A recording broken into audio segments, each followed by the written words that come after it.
룻기서 4장입니다. 자, 우리가 룻기서 1장부터 3장까지 해왔는데, 룻기서는 아름다운 그 보아스와 룻의 결혼 이야기입니다. 또 크게 보자면은 하나님께서 보아스와 룻의 결혼을 이루기 위한 그 이면에 큰 뜻이 있음을 우리가 보는 거예요. 여러분들 요한복음 5장 39절에 보면은 이 성경은 다 누구에 대한 이야기라고 했습니까? 성경에 나와 있는 모든 말씀은 다 나에게 관한 이야기라고 나와 있죠. 이게 무슨 얘기냐니까 구약에서나 신약에서나 성경에 나와 있는 모든 내용은 여기서 나라고 하는 분이 누구예요?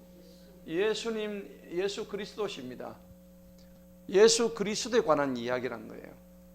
그러면 성경에 나와 있는 구약 모든 스토리도 누구에 관한 이야기? 예수님에 관한 이야기예요. 그럼 오늘 읽었던 우리 룻기도 누구에 관한 이야기라고요? 예수님에 관한 이야기예요. 자, 그래서 굉장히 중요합니다. 이방 여자 룻이 이스라엘에서 살던 엘리멜렉이 가뭄을 피해 가지고 모압 땅에 와 가지고 그래서 남편 엘리멜렉이 나오미가 죽어버리죠. 그다음에 기리온과 말론마저도 죽습니다. 그런데 두 모압의 여자가 이렇게 남아 있었는데 큰 며느리는 모압으로 돌아가 버리고 둘째 며느리인 이 룻은 어떻게 해요? 나오미를 따라가겠다고 얘기했죠. 그래서 왜 따라가느냐 했더니 어머니의 하나님이 나의 하나님이 된대요. 그 이방 여자들은 하나님을 안 믿었잖아요, 원래. 그런데 나오미하고 함께 살면서 그 살아계신 하나님을 자기의 구원주로 받아들였다는 얘기입니다. 그래서 우리가 사람의 만남의 복이 있어야 되겠죠. 만남의 복이 있어야 이 구원도 받는 거예요. 그 여러분들 만남의 복을 달라고 기도할 때는 그렇게 하셔요. 해야 됩니다. 우리가 만남의 복이 없으면은 가는 곳마다 넘어지고 걸리고 유혹당하고 그래서 이제 그렇게 되는데 오늘 이 룻과 보아스 얘기는 진짜 하나님이 점지하신 하나님이 예비하신 만남의 복이 너무나 아름다웠던 러브 스토리입니다. 그런데 제가 계속 1장부터 3장까지 얘기했잖아요. 무슨 스토리요? 러브 스토리. 러브 스토리인데 이 러브 스토리는 누구와 누구의 사랑입니까? 룻과 보아스죠. 그런데 이 룻은 누구고 보아스는 누구냐니까 보아스는 예수 그리스도를 의미하죠. 그럼 룻은 누굴까요? 우리 자신이란 말이에요. 우리가 룻이에요. 그러니까 하나님께서 이거는 바로 나로 대입을 하시면 돼요. 여기는 예수 그리스도시고. 그러니까 이게 굉장히 은혜의 이야기입니다. 이제 스토리는 남녀 간의 러브 스토리로 이야기가 되고 있지만 실제 그 속 깊은 이야기는 하나님과 우리 간의 러브 스토리. 남녀 간의 러브 스토리는 깨질 수 있어요, 없어요? 깨진 적 있죠? 깨진 적 있잖아요. 깨진 적 있죠? 그렇죠. 많죠. 많다고 고백하신 한 번도 안 깨보신 분 계십니다. 대단하시죠. 근데 남녀 간의 사랑이 영원할 것 같지만은 깨지죠. 왜? 사람이니까. 또 사람은 또 이기적이고 자기 중심적이에요. 특히나 남자와 여자는 많이 다르잖아요. 그 다르기 때문에 여자를 갖다가 금성에서 온 여자, 남자는 어디서 왔다고? 화성에서 왔대요. 화성과 금성이 그렇게 다른지 몰랐어. 달라도 너무 달라. 똑같은 건데, 그죠? 너무 달라요. 그런데 이 룻이라는 여자와 보아스라는 남자가 만나서 아름다운 사랑의 결실을 맺는 이야기가 룻기의 이야기예요.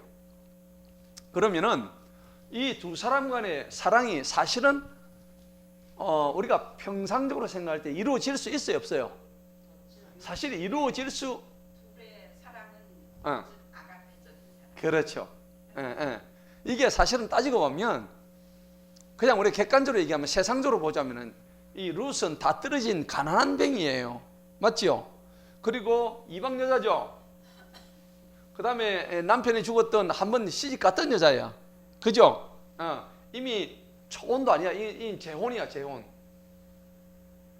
그리고 남의 밭에 들어가지고 뭘 좀 먹어서요?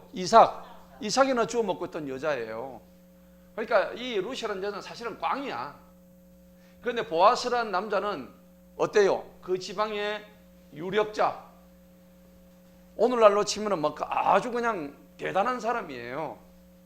오늘 우리가 읽었던 1절, 2절을 보니까는 뭐 지나가는 사람들 보아스가 오라니까 다 오잖아요. 그 성읍에 10명의 장로까지 다 와. 보아스가 콜 하니까. 이 정도로 굉장히 저 권력이 있었던 사람이에요. 예, 예. 유력자고 이 권력자고 이랬던 사람이에요. 그러니까 이 보아스는 상당한 사람이고 룻은 꽝이고 이게 결합이 안 돼. 사실은 안 되는데 여러분 어떻게 이게 결합이 됐을까요? 여기에는 뭐냐 그러니까 전적인 하나님의 은혜라는 개념이 들어갈 수밖에 없는 거예요. 하나님의 은혜요, 하나님의 섭리요, 하나님의 주권이다 하는 것이 개념이 들어가는 거예요. 우리 인생의 삶에서도 은혜요, 섭리요, 하나님의 주권이 정말 우리 삶에 작용했지요. 예, 그걸 아셔야 되는 거예요. 자, 그래서 룻기서는 전체적으로 뭐냐 그러니까 하나님의 은혜를 이스라엘 말로 헤세드다 그렇게 얘기하죠. 헤세드. 따라합시다. 헤세드. 이게 이제 히브리 말이에요. 영어도 아니고. 그래서 헤세드란 말이 은혜다. 그래서 찬양단 이름이 헤세드 찬양단 이런 거 들어보셨죠? 예. 그래서 헤세드란 말이 은혜다 하는 이야기예요. 자, 그런데 헤세드란 말이 은혜, 하나님의 자비 혹은 하나님의 인자와 사랑, 인애 이런 뜻이에요. 예, 그래서 이게 무슨 뜻이냐니까 하나님의 은혜가 돈을 주고 값을 샀어요? 안 샀어요? 안 샀죠? 그러니까 일방적인 사랑이에요. 이거는 거의 일방적인 사랑. 일방적인 사랑이고 값없는 사랑. 값없는 사랑이에요. 자, 그래서 이거는 뭐냐니까 왜 값없고 왜 일방적이냐면은 우리 인간이란 이 사회적 동물은 하나님 보실 때 흠이 있어요, 없어요? 흠이 너무 많은 거예요. 그러니까 인간에게는 항상 뭐가 따라오냐면 허물이 따라와, 허물. 맞죠? 허물이 따라오고 죄가 따라오는 거예요. 항상 인간에게는. 이 허물 자체가 언제부터 있었어요? 에덴 동산에 있을 때부터 발생했단 말이에요. 자, 그래서 하나님께서 헤세드를 베푸는 것은 우리의 허물과 죄를 뭐 하신다고? 덮어주시는 은혜예요. 덮어주시는 은혜. 이게 하나님의 헤세드란 말이죠. 룻기의 주제가 이거예요. 그러면 어디서 누가 덮어주냐면은 룻은 흠이 많고 정말 우리와 같이 굉장히 흠이 많고 허물도 많은 여자였는데 이 보아스라는 남자가 와가지고 그런 허물을 우리 하나님이 베푸셨던 은혜와 마찬가지로 이 룻에게 다 뭐예요? 덮어주는 거예요. 지금 그런 구조로 되어 있다는 것을 우리가 알아야 됩니다. 예. 그래서 여러분들 오늘 이 스토리를 보면은 한 4장부터 한번 볼까요? 4장에 보니까는 뭐 보아스가 말한 이제 보아스가 성문으로 올라가서 거기에 있었는데 보라 보아스가 말한 그 친족이 지나간다. 3장에서 뭐라고 얘기했냐니까 보아스가 결혼을 할 수 있지만은 자기가 직접적으로 결혼을 하지 아니하고 그 기업을 물을 자주에 자기 친족 중에서 자기보다 먼저 룻하고 결혼할 사람을 찾게 되죠. 자, 그런데 우리가 이 대목에서 보면 보아스는 룻하고 결혼을 하고 싶었지만은 그 당시 자기 그 안에 있는 율법을 갖다가 절대 어기지 않았던 사람이에요. 왜?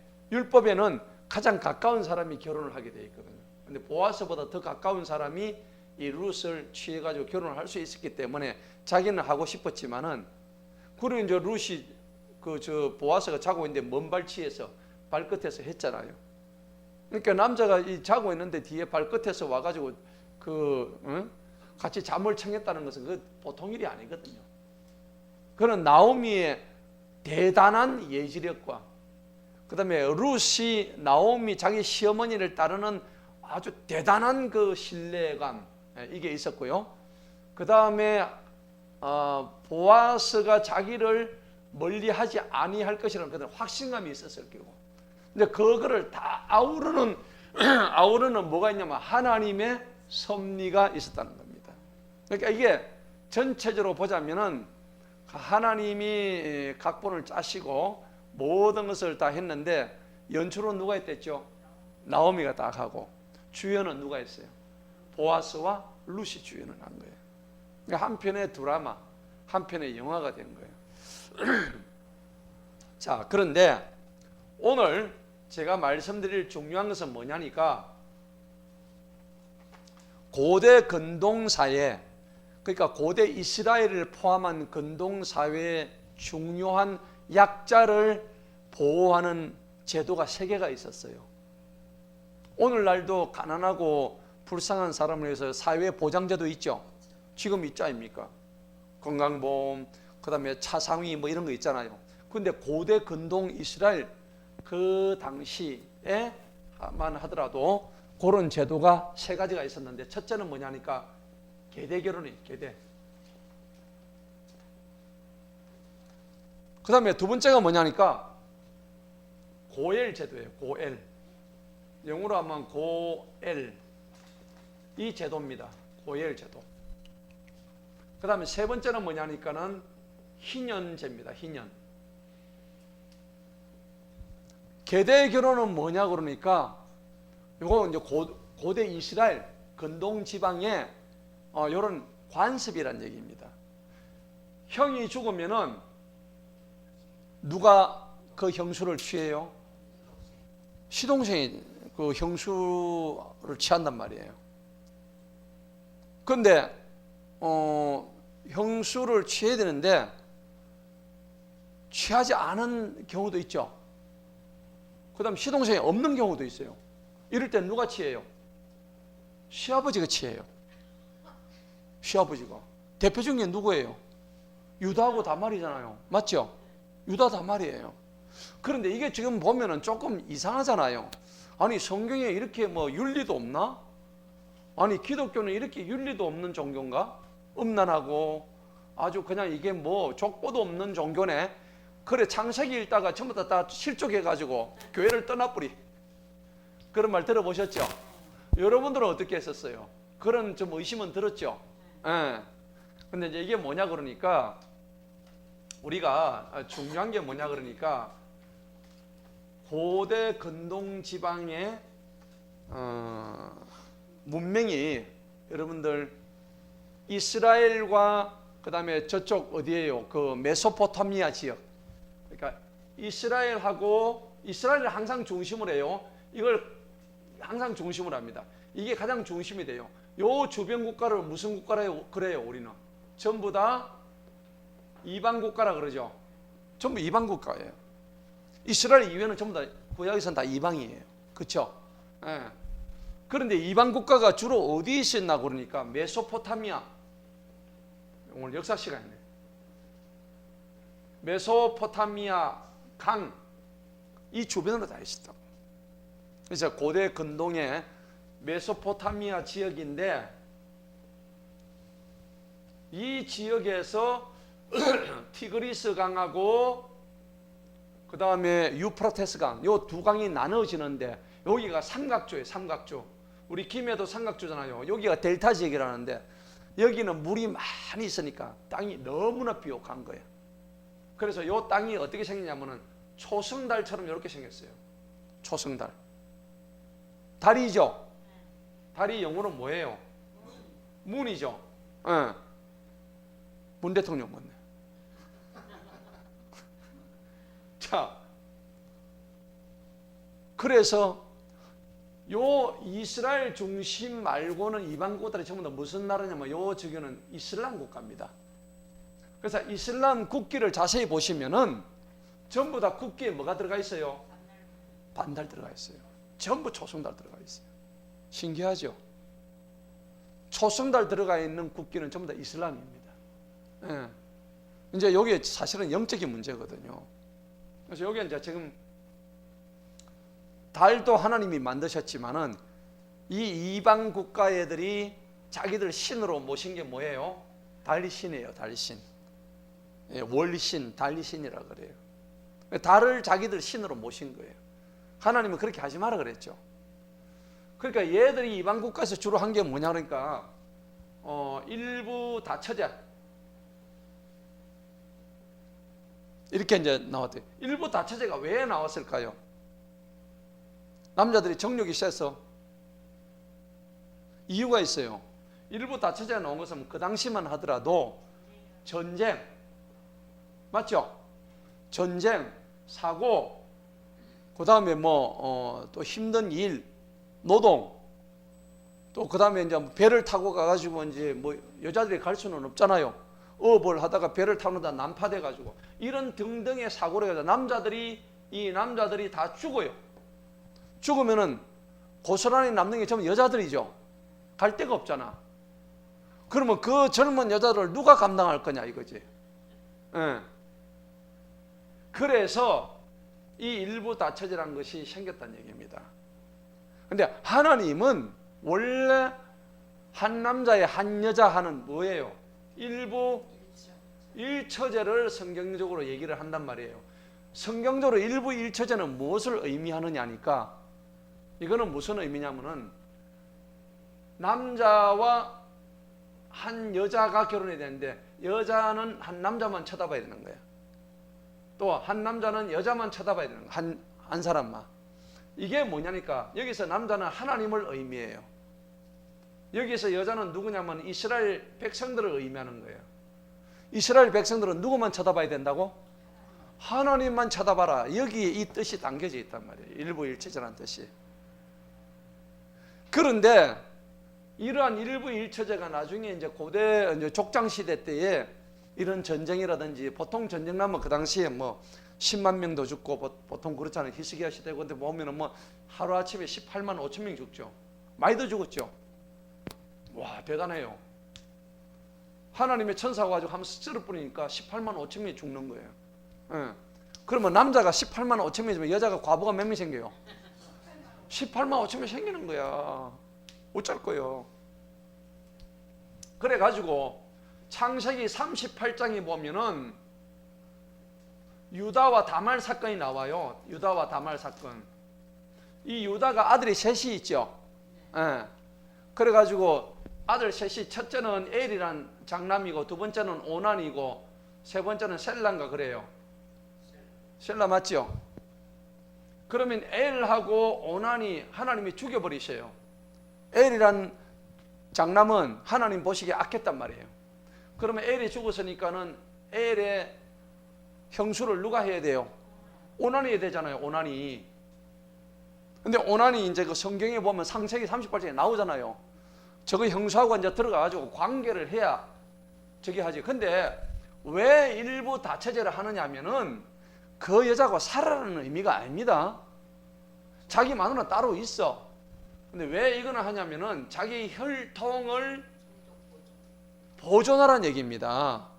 만약에 이걸 보존하지 않으면은 이 이스라엘 여자가 어디로 가겠어요? 야반도주 해가지고 저 모압으로 안 가겠어요? 모압 남자 만나러. 이방의 남자 만나러. 그럼 혈통이 보존돼요? 안 돼요? 안 되잖아요.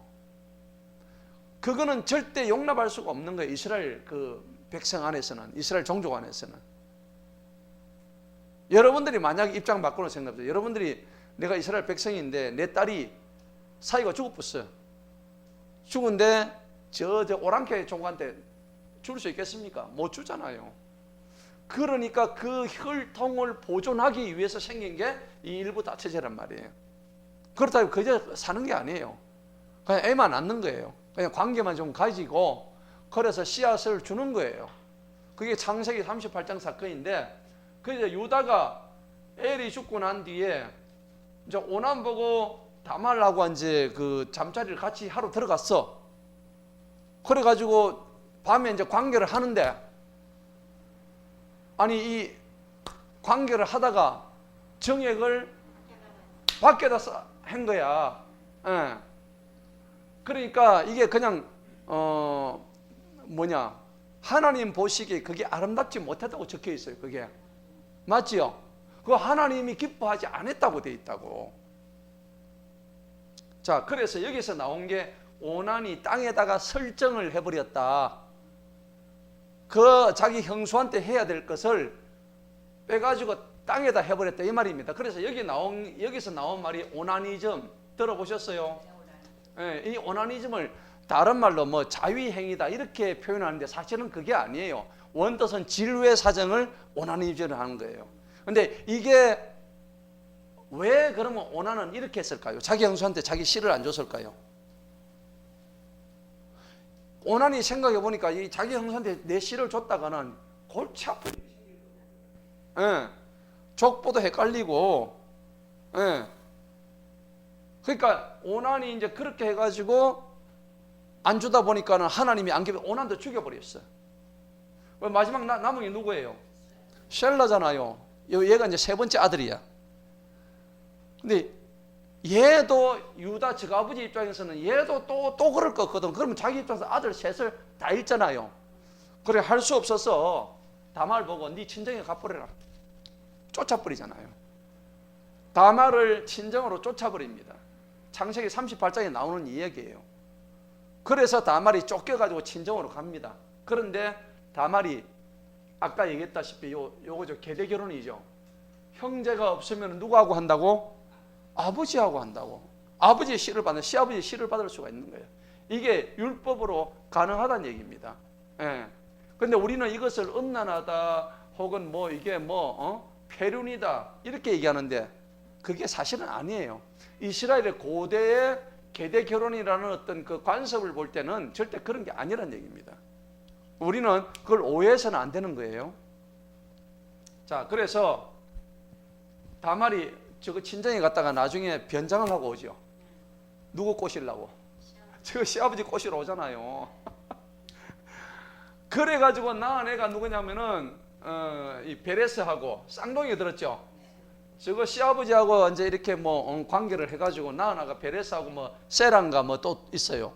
그래서 여기서 유다와 다말 사이에서 나온 그 베레스로 해가지고 오벳 베레스 해가지고 그 족보 아까 나왔죠. 예. 해가지고 나중에 보아스까지 오는 거야. 보아스 다윗까지 와가지고 다윗의 밑에 아래 조상이 돼가지고 나중에 예수님이 이 족보에서 나오는 거야. 그냥 우리가 인간적인 얘기를 해봅시다. 그러면 예수님은 인간으로 하면 폐륜의 자식 아니에요, 그죠? 근데 이게 하나님의 섭리 안에 들어있단 말이에요. 그래서 우리가 이거를 잘 봐야 되는 거예요. 자, 이게 이제 결국은 이 당시만 하더라도 이제 우리가 이제 오해를 하는데 이제 유대 법에 의하면은 성전에 들어갈 때에 언제가 레위기나 신명기 이런 데 보면은 성전에 들어갈 때 하지 못했던 게 딱 세 가지가 있었어요. 어떤 자는 그 성전에 못 들어갔냐니까 여러분들 기억나세요? 레위기 25장에 보면 나와 있어요. 성전에 아무나 못 들어가는데 첫째는요, 여자들 월경하는 여자는 못 들어갔습니다. 맞죠? 부정하다고. 예. 월경 혹은 출산하는 여자는 못 들어갔습니다. 왜 그러면 못 들어갔을까요? 월경과 출산은 전부 다 뭐가 나오죠? 피를 갖다가 생명이 되는 피를 갖다가 쏟아버리기 때문에 못 들어가는 거예요. 부정하게 여기는 거예요. 그 다음에 여기 들어갈 때 성행위를 해서는 안 됩니다. 예. 성행위를 해서는 안 돼요. 이거 한 자는 성소에 못 들어가게 되어 있습니다. 그리고 유출을 했던 뭐 그런 건데 왜 그러냐니까 생명을 죽인 거예요. 생명 윤리에 어긋나는 거예요. 이 생명을 성행위를 했다는 것은 정자가 난자하고 결합할 때 정자가 몇 마리 들어가요? 한 마리만 들어가잖아요. 수억 마리 중에. 맞죠? 하나님이 그렇게 만들어 놓으셨다고. 우리도 다 그 중에 한 마리라고. 대단한 경쟁률을 뚫고 왔어. 맞죠? 자, 그런데 한 마리가 사는데 나머지 수억 마리는 어떻게 돼요? 죽어야 되는 거야. 하나님 보시기에 이것도 옳지 않은 거야. 다 죽였다는 얘기지. 그 다음에 세 번째가 뭐냐면 시체를 접촉하는 거. 시체 접촉하는 것도 하나님이 안 기뻐하시는 거예요. 죽은 자니까. 요 세 가지가 부정하다고 봐서 성소 안에 들어가는 걸 하나님이 막으신 거예요. 그러니까 만약 들어가면 어떻게 돼요? 깨 가는 거야. 예. 자, 이러한 경우로 우리가 알 수가 있는 거예요. 자, 그래서 계대 결혼을 하는 것은 뭐냐 그러니까 첫 번째 이유는 뭐냐니까 이 계대 결혼은 다른 거 없습니다.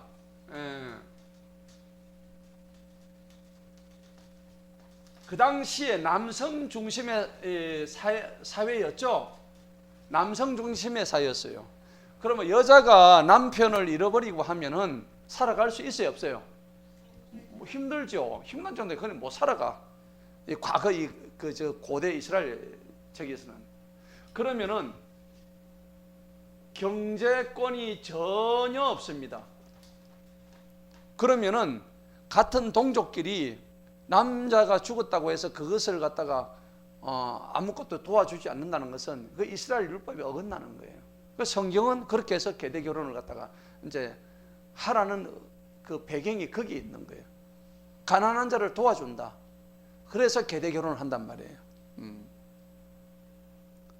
자, 그 다음에 이제 계대 결혼을 이제 하는데 결국 그 기업 자기 그 친족이죠. 일단 이 고엘 제도라는 게 있는데 계대 결혼하기 위해서 고엘을 자처하는 사람이 나타난 거야.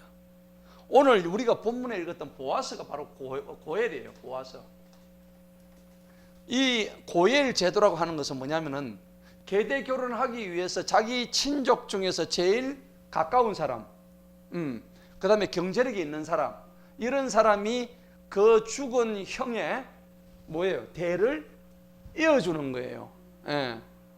그러다 그 사람과 같이 사는 건 아닙니다. 씨만 주는 거예요, 씨만. 예. 그래서 이 고엘 제도가 이제 정착하게 됐는데 오늘 보아스가 고엘로 등장을 하는데 여러분, 그러면 고엘이란 것은 좋은 의미예요, 나쁜 의미예요? 좋은 의미죠. 사람 살리는 거예요, 죽이는 거예요? 살리는 일이잖아요. 그러면 이 고엘이란 것은 실제로 누구를 의미합니까? 예수 그리스도를 의미하는 거예요. 예. 그러니까 우리는 보아스를 통해서 보아스는 바로 예수님을 의미하는구나 하는 것을 우리가 이제 대입을 해볼 수가 있단 말이죠.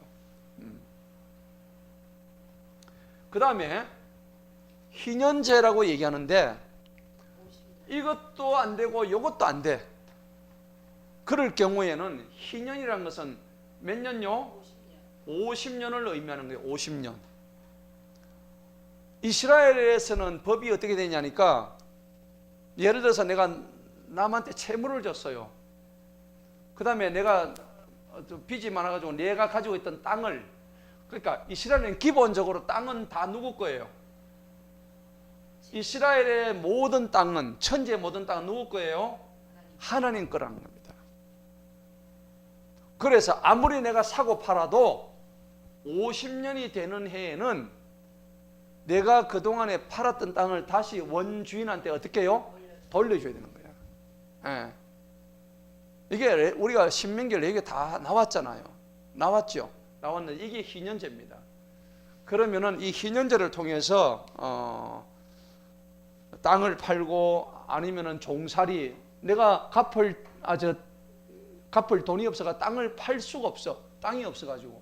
그러면 이제 결국 나를 파는 거죠. 그러면 이제 종살이 들어가요. 종살이.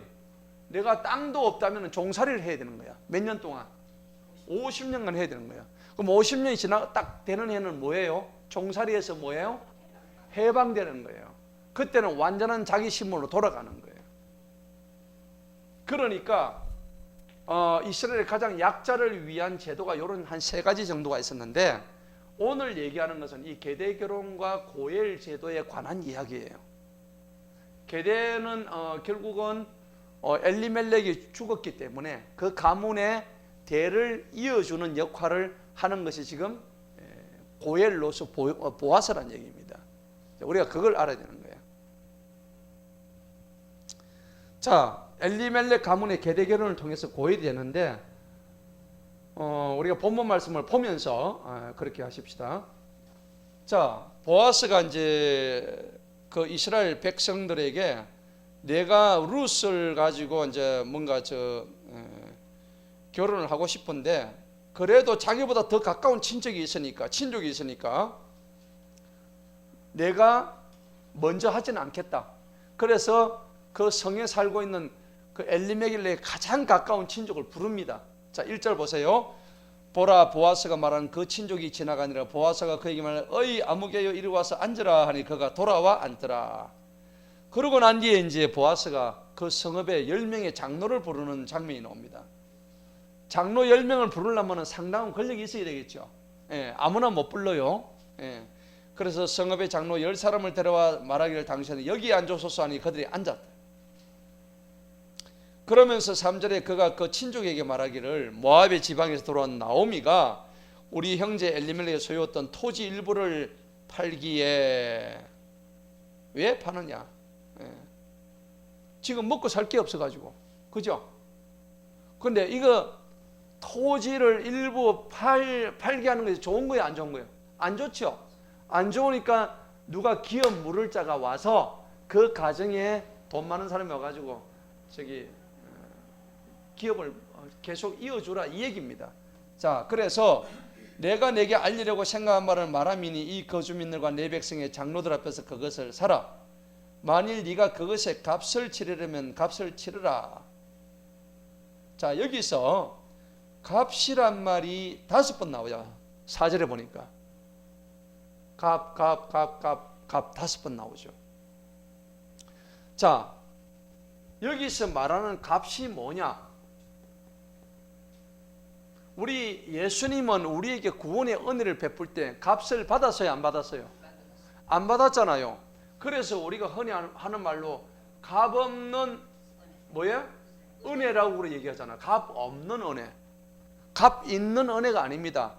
만약에 예수님께서 값 있는 은혜로 했다면은 한 돈을 얼마나 갖다 드려야 될까요? 구원받으면 지옥에 안 가려면 내가 가지고 있는 돈 다 드려도 안 되겠죠. 선착순 돈 제일 많은 사람부터 해가지고 그러면 아마 몇 사람 구원 못 받을 거예요. 근데 그걸 전부 다 폐하셨어요. 값을 다 없애버렸다고. 그런데 오늘 여기는 뭐라고 그래요? 네가 그 값을 치르려면 치르라. 그러나 만일 네가 그것의 값을 치르지 아니하려거든 그때는 내게 말해라. 나로 하여금 알게 하라. 오직 너 외에는 그것의 값을 치를 자가 아무도 없습니다. 만약 네가 그 값을 나오미의 밭을 안 사겠다 그러면 얘기해라. 내가 그 값을 대신 치르겠다 이 말이에요. 자, 벌써 여기서 보아스가 누구를 예표하는 사람이에요? 예수님을 예표하잖아요. 그래서 요한복음 5장 39절에 모든 성경은 네개 다 나에 관한 이야기라고 나오잖아요. 그 이유가 바로 여기 있는 거예요. 룻이라는 여자가 사실은 우리예요. 보아스는 누구예요? 예수님을 의미하는 거예요. 그러니까 우리는 우선 일면적으로 보면 남녀간의 사랑으로 이제 생각하는데 사실은 따지고 보면은 그 이면에는 그러한 숭고한 아가페적인 사랑이 벌써 백그라운드로 다 깔려가 있는 거예요. 그럼에도 불구하고 보아스와 룻은 안 좋아했으면 결혼 안 했겠죠. 얼마나 근데 이제 나이도 차이 나요. 3장에 보면 내 딸아 했단 말이에요. 내 딸. 아니 결혼할 사이인데 내 딸아 그러면은 나이 차이가 상당히 났을 거라고 본단 말이에요. 그리고 룻 입장에서도 마찬가지예요. 내가 하나님을 안 만났으면 지금은 룻은 이쁘고 젊거든요. 싱싱하단 말이에요. 근데 뭐가 답답해가지고 이스라엘까지 들어가서 지 고향도 아닌데 지 고향 원래 어디예요? 모압 가면은 뭐 천지 빼까리로 있는데, 그죠? 모압 청년들 뭐 잘생긴 청년들 억수로 많을 건데 뭐하러 와가지고 이렇게 이방 땅에 와가지고 아는 사람도 없는 여기 와가지고 저 뭐 나이든 할배가 내 따라가는 이런 남자하고 내가 결혼을 해야 되냐 이렇게 생각할 수도 있잖아요. 그런데도 불구하고 그 모든 조건을 다 뛰어넘습니다. 예. 자, 그래서 이 값을 내가 치르리라 이제 얘기합니다. 5절을 한번 볼까요? 그때 보아스가 말하기를 네가 나오미의 손에서 그 들판을 사는 날에는 너는 죽은 자의 이름을 그의 상속에 일으키기 위해 죽은 자의 아내인 모압의 여자 룻에게도 그것을 사게 되는 거다. 네가 그 땅을 사게 되면은 그 룻이라는 여자 이방 여자도 네가 같이 사야 된다. 예, 네가 고일 역할을 해야 된다 이거죠. 계대 결혼까지 해야 된다 이 말이겠죠. 그죠? 근데 의외로 그 남자는 어떻게 해요? 나 못하겠다. 지금 이렇게 나오고 있는 거 아니에요. 그러면 누구 차례예요? 보아스가 당연히 가져가는 거예요. 예, 그 말이에요. 그런데 보아스가 이런 말을 잘했어요? 못했어요? 잘한 거죠. 왜? 성읍의 10명의 장로가 눈이 시퍼렇게 지금 살아가지고 보고 있는데 지가 룻이 마음에 들어가지고 그런 절차도 무시하고 했다면은 나중에 어떻게 될까요? 아, 욕도 얻어먹고 돌멩이 맞죠. 아, 정말 저 늙은 저 젊은 자한테 저기 눈이 빠져가지고 분명히 그런 소리 들었을 거 아니에요. 그죠? 예. 자, 그래서 6절에 보니까 그 친족이 말하기를 나는 내 상속이 손해를 입을까 해요. 지가 만약 그 땅을 사면 지가 손해를 입는다고 생각하는 거예요. 그러니까 나를 위해서 그것의 값을 나는 치를 수 없으니까 내 거를 너에게 주겠다. 보아서 네가 가져가라. 네가 값을 치르라. 이렇게 된 거죠. 내가 그것의 값을 치를 수 없기 때문이라 하니라. 그러고 난 뒤에 신발을 벗습니다. 왜 신발을 벗을까요? 7절 볼까요? 다 같이 한번 읽어봅니다. 시작. 옛날에는 이스라엘에서 값을 치르고 교환하는 일에서 모든 일들을 확정하는 관습이 이것이었으니 한 사람이 자기 신을 벗어 그것을 그의 이웃에게 주는 것이더라. 이것이 이스라엘에서 증거가 되었더라. 아멘. 우리도 앞으로 우리 서로 증거 교환할 때 신발 한 짝씩 가져오세요. 예. 우리 담임 목사하고 뭐 이제 제가 할 때 신발을 한 짝씩 들고 오시기 바랍니다. 슬리퍼는 가져오지 마시고 좋은 신발. 자, 그래서 그러므로 그 친족이 보아스에게 말하기를 네가 그것을 사라 하고 그가 자기 신을 벗더라. 자, 그래 이제 완전히 확실하게 된 거죠. 신발까지 벗어졌으니까. 그러니까 보아스가 이제 드디어 말합니다. 장로들과 보고 있는 모든 백성에게 말하기를 내가 나오미의 손에서 엘리멜렉의 모든 것과 기름과 말론의 모든 것을 산 일에 대하여 너희가 이날 증인이라. 너희 다 똑똑히 봤지? 이제는 나한테 딴소리 하지 마. 내가 룻을 내가 취할 거야. 예, 그 말입니다. 그리고 말론의 아내 모압의 여자 룻도 내가 내 아내로 샀으니. 자, 여기서 샀다 하는 것은 내 값을 뭐예요? 대가를 치렀다 이 얘기입니다. 예. 예수님이 우리를 위해서 자신의 생명을 치러줬던, 예. 속전으로 치러줬던 그것을 얘기하는 거예요. 그러니까 보아서 대단하죠. 예. 자, 그래서 10절에 죽은 자 이름을 그의 상속에 일으키기 위함이라. 그 죽은 자 이름이 그의 형제를 그의 처소의 성문에서 끊어지지 아니하게 하려 함이니. 이유가 나오죠. 내가 왜 이 여자를 내가 취하느냐? 형제들이 대가 끊어지지 않게 하기 위해서 내가 한다. 분명히 계대 결혼에 대한 이유가 나오죠. 자, 너희가 이날 증인이라. 자, 그러니까 성문에 있던 모든 백성과 장로들이 말하기를 우리가 증인이다. 그래, 우리가 다 증인이야. 주님께서 네 집으로 들어간 그 여자가 이스라엘 집을 세우는 라헬과 레아 두 사람 각기 되게 하시기를 내가 에브라에서 유력하게 행하고 또 베들레헴에서 유명하게 되기를 원하노라. 이제는 뭐 축복을 해주는 거죠. 이제는 절차가 다 끝나버렸으니까. 또 네 집이 다말이 유다에게 낳은 베레스의 집과 같이 되어 주님께서 이 젊은 여자를 통하여 네게 그 씨를 주시기를 원하노라. 그 여러분 씨가 중요하죠. 맞아요, 안 맞아요? 씨 한문으로 쓰면 뭡니까? 에? 이렇게 되죠? 이렇게 되나? 예, 이렇게 되죠. 맞죠? 씨. 예. 그래서 화자씨. 화자씨 얘기도 많이 들어봤죠? 선우씨. 여러분은 씨예요, 씨. 맞죠? 미자씨. 씨가 들어가서 이게 된 거라고. 맞죠? 내가 왜 있냐면 씨가 들어갔기 때문에 지금 오늘 이 자리에 앉아 있는 거야. 그래서 씨가 중요한 거야. 씨가 없으면 생명이 안 나와요. 그런데 이걸 욕을 하는 사람이 있죠. 씨가, 그러니까 여기 이제 뭐야, 이 남녀간의 관계를 하는데 뭐 성경에는 뭐라고 표현해요? 들어갔다고 표현하죠. 예, 들어갔다고 얘기하는 거예요. 들어가는 걸 한문에서 뭐라 그래요? 들 입자라 하잖아요. 입. 맞아요. 이걸 욕으로 하는 거야. 욕. 씨하고 입하고 합치면 뭐예요? 욕이죠. 근데 실제는 욕이 아니에요. 실제는 욕이 아니고 이게 원래 이런 뜻이에요. 씨가 들어가야 뭐가 나와요? 생명이 나오는 거예요. 맞죠? 근데 이게 이제 왜 욕이 됐을까요? 이 욕이 된 이유가 있어요.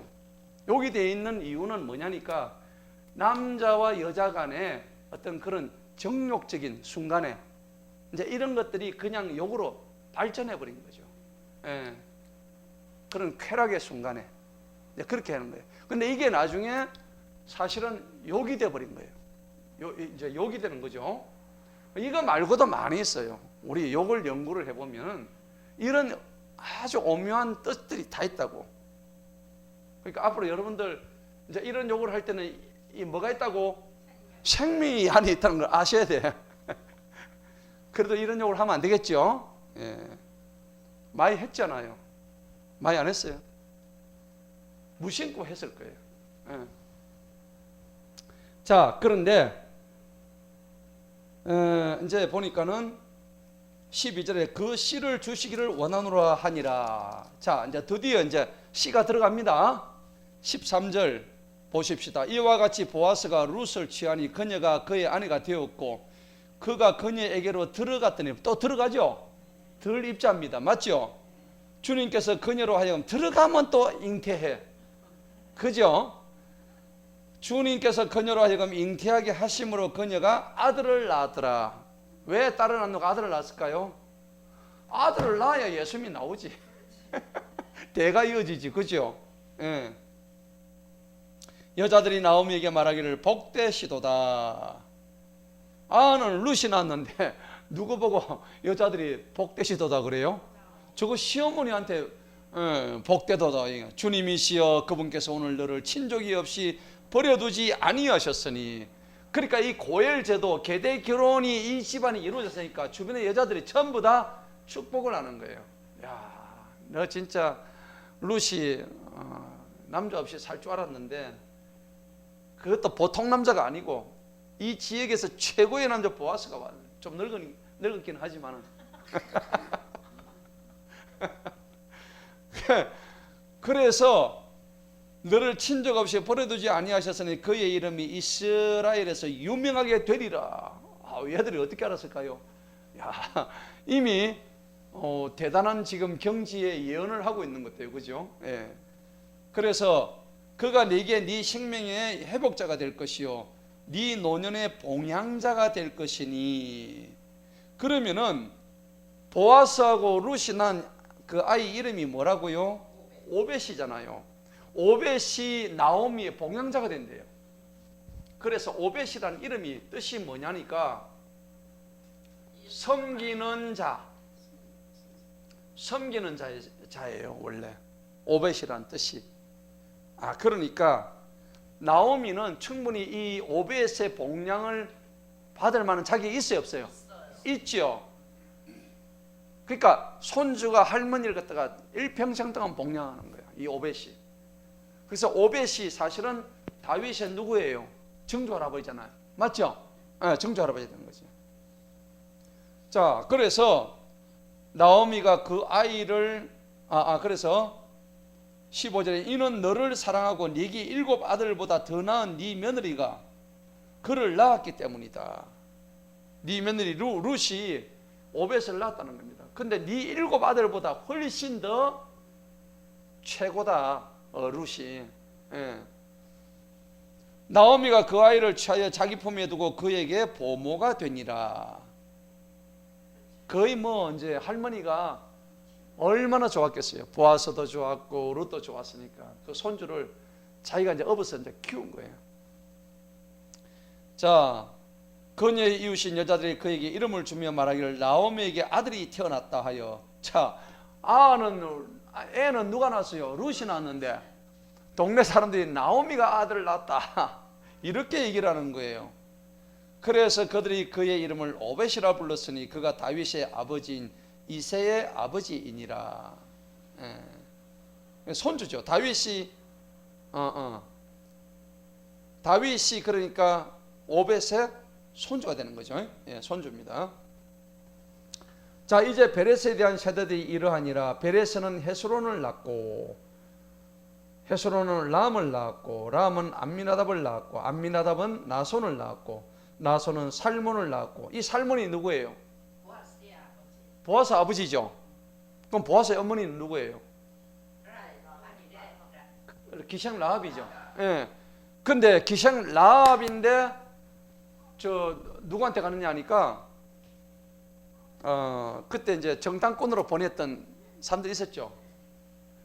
그 중에 한 사람이었었어요. 살몬이. 예.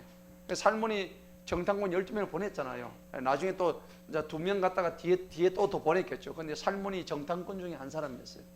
그런데 그 여리고성에 들어가지고 붉은 줄을 타고 내려왔죠. 붉은 줄 타고. 그 중에 한 사람이죠. 그러니까 그때 기생 라합을 만난 거예요.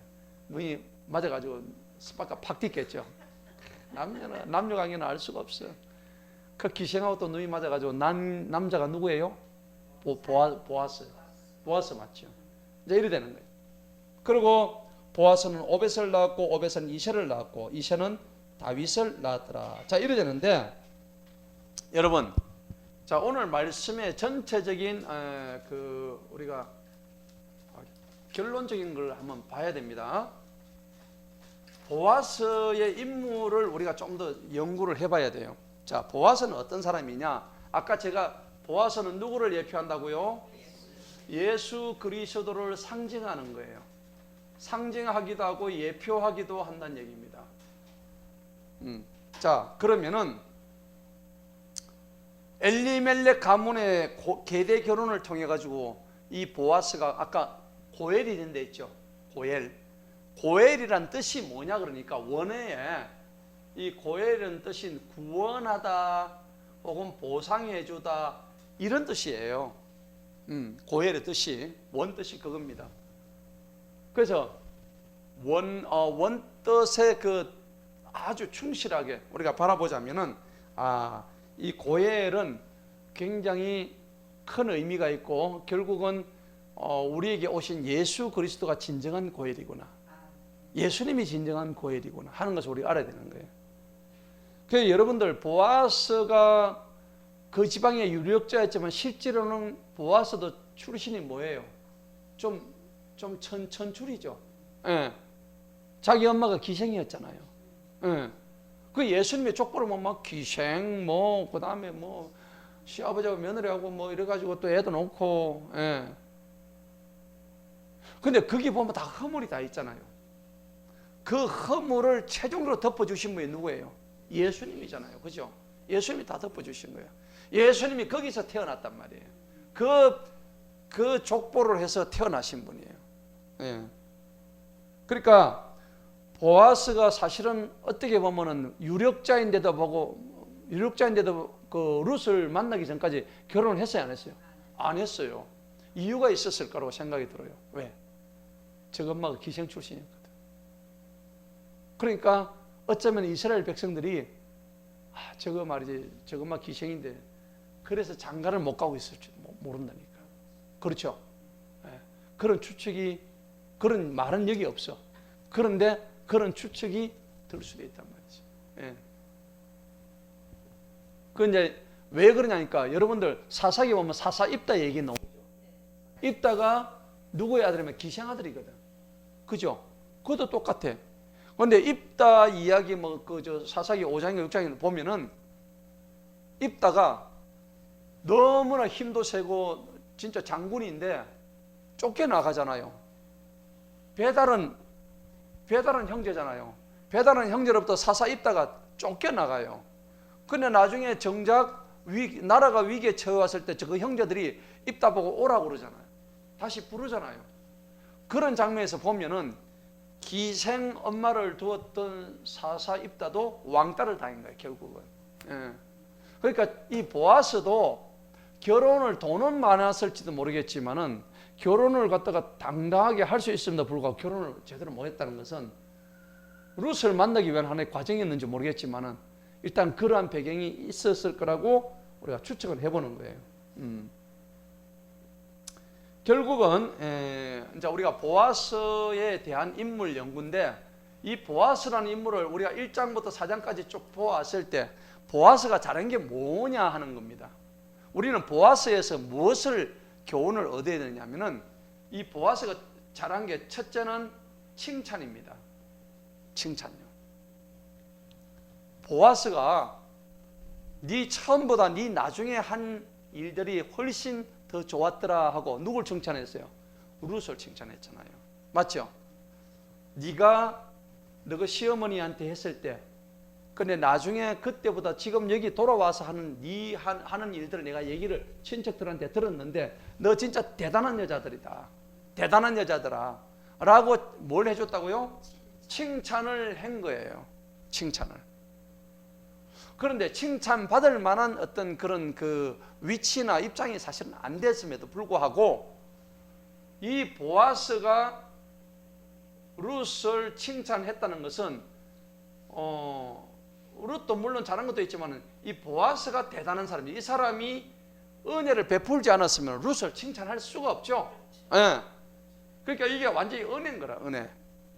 이 보아스는 룻을 지켜 세웠고 은혜는 룻이 베풀었어요? 보아스가 베풀었어요? 보아스가 더 많이 베풀었죠. 그래서 룻의 허물을 덮어주는 그런 관계에 있었던 거예요. 룻의 허물이 뭐였어요? 이방 여자, 그 다음에 한 번 결혼했던 여자, 또 가난한 여자, 그 다음에 모압의 그쪽에서 왔기 때문에 그쪽 신앙. 그럼에도 불구하고 칭찬을 했어요. 자, 우리가 이런 거 보면은 성경에도 그런 말씀이 나와요. 사실 이 모든 일을 누가 다 하셨나? 하나님이 다 하셨죠. 다 행하셨어요. 그런데 우리가 한 일은 사실 별거 없어. 내가 조금만 잘해도 하나님은 나보고 하시는 소리가 착하고 충성된 종아, 네가 지극히 작은 일에도 네가 정말 열심히 다했다. 너는 선한 청지기로서 내가 너에게 지극히 작은 일에도 충성했기 때문에 큰 일도 너에게 맡기겠다. 이렇게 말씀하시거든요. 그러면 성경도 뭐냐니까 하나님도 이 보아스가 칭찬했던 것처럼 우리의 허물을 덮어주시는 거예요. 맞죠? 이 은혜가 우리한테 없었다면 우리가 살아남을 사람 있을까요? 전혀 없습니다. 우리 옛날을 한번 생각해 보십시다. 얼마나 진짜 하나님 앞에 죄가 많을까요? 룻은 저리 가라 할 정도예요. 우리의 과거를 생각하면. 안 그래요? 맞죠? 그러니까 우리는 허물과 죄로 인해서 벌써 죽었어도 마땅할 그런 존재임에도 불구하고 하나님은 네가 작은 일에도 충성했으니까 큰 일도 너에게 맡기겠다. 내가 너에게 상급을 많이 주겠다. 그래서 이 언약을 무슨 언약이냐니까 은혜의 언약이다 이렇게 얘기하는 거예요. 할렐루야. 우리는 은혜의 언약 안에 들어가 있는 거예요.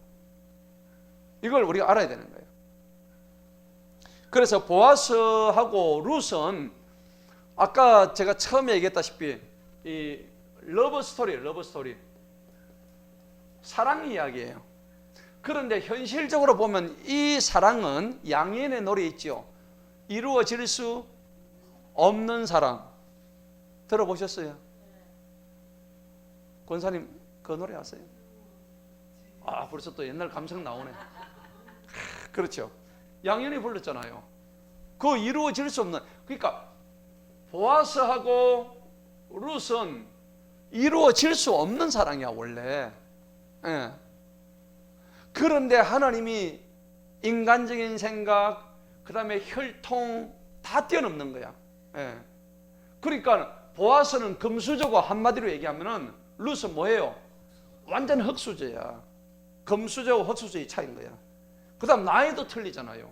출신도 틀리고 나이도 뭐 내 따라하는 정도니까 안 맞고 혈통도 틀리고 진짜 이루어질 수가 아예 없는 그런 관계죠. 그리고 룻이 이스라엘 공동체로 편입된 그 과정을 생각하면요 진짜 기적이에요. 상상도 못할 일이에요. 왜냐하면 모압 여자가 그 신명기 보면요 이스라엘 회중에 아예 들어오지 못한다고 명시되어 있죠. 모압 암몬 족속은 이스라엘 회중 속에 아예 들어오지 못한다고 율법으로 못 박아놨다고요. 그런데도 지금 들어와 있단 말이에요. 그죠? 예. 이거는 전적인 하나님의 은혜다 하는 것을 우리 아셔야 됩니다. 그리고 보아스는 진짜 배기로 은혜를 베풀어 준 사람인데 룻이 이삭 따라온다 하면 어떻겠어요? 시켜가지고 곡식을 떨어뜨렸죠. 그거 많이 가져가라고. 이게 하나님의 은혜인 거예요. 마음이 있으니까. 여러분 생각해 보세요. 하나님이 우리한테 마음이 있어요. 맞아요, 안 맞아요? 내 뭐 짜다리 잘했다고. 이렇게 돈 주시고 일할 수 있도록 건강 주시고, 내 뭐 잘했다고. 이게 진짜 보아스가 룻에게 베풀었던 이 은혜를 생각하면은 하나님의 절대적인 사랑, 은혜, 우리가 이걸 바라볼 수 있겠죠. 예. 진짜 은혜를 베풀어 준 사람은 보아스다. 그러니까 남녀 관계에서도 로맨틱한 러브 스토리가 나오는 거예요. 아마 보아스가 룻을 만날 때 달밤이 휘영청 아마 떴을 거예요. 그죠? 달이 휘영청 뜨는 가운데서 굉장히 서로 이렇게 사랑의 감정을 나누지 않았을까. 룻은 상당히 이쁜 여자였을 거라고 제가 짐작해 갑니다. 왜냐하면 앞에 성에 있던 사람들이 누구처럼 복을 받기 원한다고 했어요? 라헬. 아까 나왔죠? 라헬이 얼마나 이뻤어요? 진짜 이뻤어요. 나 천국 가면 라헬 안 보고 싶어. 사라도 안 보고 싶고, 리브가도 보고 싶고. 근데 우리 집사람을 제가 이름을 사라라 지었어요. 이 땅에서 지금 벌써 보고 있어요. 신사라래요. 우리끼리만 아는 얘기인데 오늘 처음 밝힙니다. 신사라라고 불러요. 우리 집에서는 사라라 불러요. 얼마나 이뻤으면 아브라함이 저거 마누라를 밖에 데리고 나가지고 뭐라 했어요? 내 마누라가 안 하고 누이라고 그랬겠어요. 그죠? 사모님은 제가 볼 때 라헬보다 더 이쁠 것 같아요. 그래요? 잘 봐주셔서 감사합니다.